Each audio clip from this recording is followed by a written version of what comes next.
I took a $42,000 job because I wanted an opportunity to learn. And they said I could also freelance on the side, which that very quickly paid off because I was able to make more than 70,000 with freelance on the side. And then 2 or 3 years later, I figured out how to freelance on the side, rank for Minneapolis web design.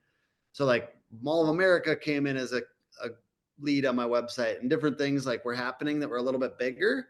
And so I was able to then create more revenue from my freelance than I was at my job. And I had been promoted to marketing director at a small agency, it's like 25 people. Um, and so we just surpassed my previous employer just this year. But anyways, Congratulations. thank you. Then I just risked it. Went on my own. It was kind of more web design, not recurring revenue, so it was scarier. And so just websites. I was designing, developing. I was starting to like find some developers, like a couple people that freelance with me, kind of. And I had a coach that told me to niche about a year or two in. Lots of haters, lots of people that look down on you. When my company was Tim B Design, I just remember like a big agency guy being like, all right. We were talking about how we popped champagne when we Yep. launched websites for our clients. Like, and we like to have them into the office when possible. And we pop champagne because that was good for social media. And it's good to have like a completion moment in web and in app design. I'm sure you realize like there's just not like you have to like artificially create celebration moments because the web is ever changing and it's never done. So we pop champagne. And I remember somebody being like, "Oh yeah, you guys pop champagne down in the basement at Tim B Design. All right," like making fun of me. It's like, dude, you work for somebody else, like, Yeah. and you work at a corporate. You guys will never do anything fun like that because you're corporate and fuck you. So, anyways, so I like to think like I have a little bit of like fire in my belly still to prove those people wrong.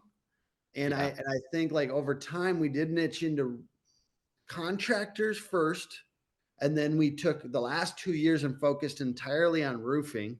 And now we're kind of expanding again, just a little bit into HVAC and plumbing. We're not saying we're going to work for every contractor. I realize there's excavators, there's demolition, there's commercial construction. They all have different marketing problems. But we realize that HVAC and plumbing have very similar marketing problems than roofers. So, anyways, we're kind of expanding from that, but it was really good to take 2 years and just focus completely on roofing and to really understand the problems that our customers have. And so, like, now I think partly what's created some like, hey, Tim Brown and Hook Agency is a leading marketing agency in roofing is that I've created hundreds and hundreds of memes for roofers this last couple of years. Meme marketing. Yeah, meme marketing. I can talk about that. I feel like I'm probably one of the people that knows that pretty well. We did a lot of office tours, which I highly suggest for home service businesses and roofing companies to go tour the other people crushing it in your area or in a state over. And we videoed that, and then we also follow high performers. So we went out and followed Dan Walrick, the $18.5 million sales guy. And I've been kind of trying to follow people and get around people. It's an age old thing. I'm sure it's in like 7 Habits of Highly Effective People or something like that. That's just like get around people that are like better than you and get around people that know more. And like I've been doing that, and it's been huge just to like learn. And they're selling roofs, but I'm learning how to sell marketing better and how to be more persuasive to my team.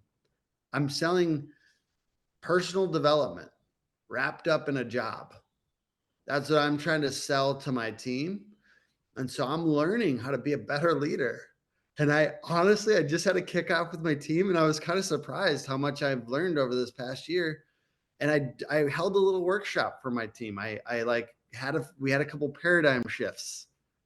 They shredded their previous identity physically, and we wrote down what our aspirational identity was, and I asked them to put it somewhere around their house or their car or something.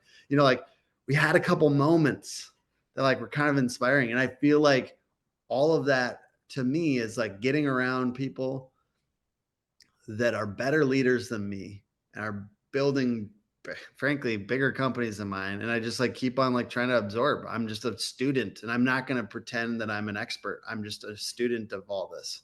It's fun. I love that attitude. That attitude of like staying a student. It's so easy to get away from that. Allow yourself to kind of like start taking yourself too seriously. We were just talking about that earlier. It's like Hey, oh yeah, the roofing industry is chock full, and for fun, let's take a shot. The chock full of people that feel like they're experts and act like they're experts, and I think it holds them back. I would ask them to like, hey, how about being a student this year? It's like it does limit your options if you have to be an expert everywhere you go. Yep. Me and my wife are trying to get to more events for us. Like I think we're going to go to the Traction EOS conference. Yeah. Like I need to go to an event. I stay a student at these roofing events. I need to also stay a student for my business. And that's something like, as you get wrapped up in business development, if everything's constantly for business development, I think I need to work on getting up to occasional like personal development and business development, like how to build my business events. Yeah. No, I like that a lot. That's inspiring. That inspires me as well. I love that. Love that mindset. Um, well, one of my questions I wanted to come out of this. So like we have the story of where you got to kind of where you are right now. What is your favorite part of where you are right now? What is your favorite part of running this agency day to day? Yeah, I had to hold myself back from saying this but I was getting into a little bit, which is being around high performers, interviewing. So a part of our business is these conversations like you guys, like if you guys have guests, like I do love that. I love having guests on our podcast. And like right now, I'm not gonna lie, I'm very excited about the HVAC plumbing stuff because I'm getting around different types of entrepreneurs that have different things to say. And they're saying stuff that I'm like, like I'm sure if I was doing it from HVAC and then going into roofing, I would have the same experience because it's just different business models, different big insights, different things that they take for granted over there that I'm like, man, roofing needs this. Focusing on net profit, right?